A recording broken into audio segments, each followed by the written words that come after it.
The reasons behind the fatal confrontation are not yet clear. However, the Honolulu police claim they were answering a burglary call. The body cam footage is from 2 of the 3 officers who were involved. Police say Myeni, who lived nearby, allegedly followed a woman to her home. A scuffle occurs, and minutes later, 29-year-old Myeni is dead.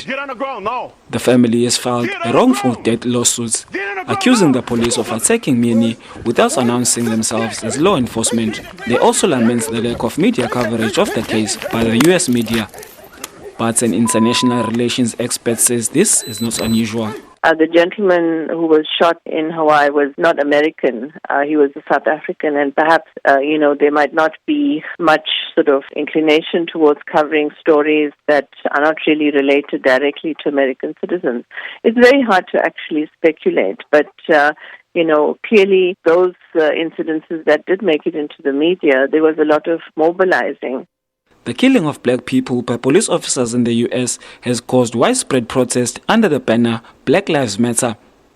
Myeni's death came as the world was witnessing the conviction of a white officer in America, Derek Chauvin, for the fatal suffocation of George Floyd last year.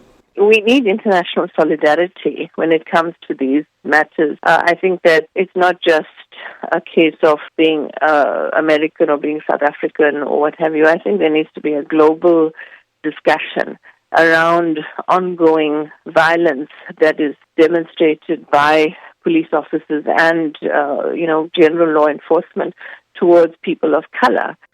The Myeni family has also urged the South African government to pressure the US government to pay appropriate attention to the alleged injustice done to Myeni. The former rugby player is survived by his widow and 2 children.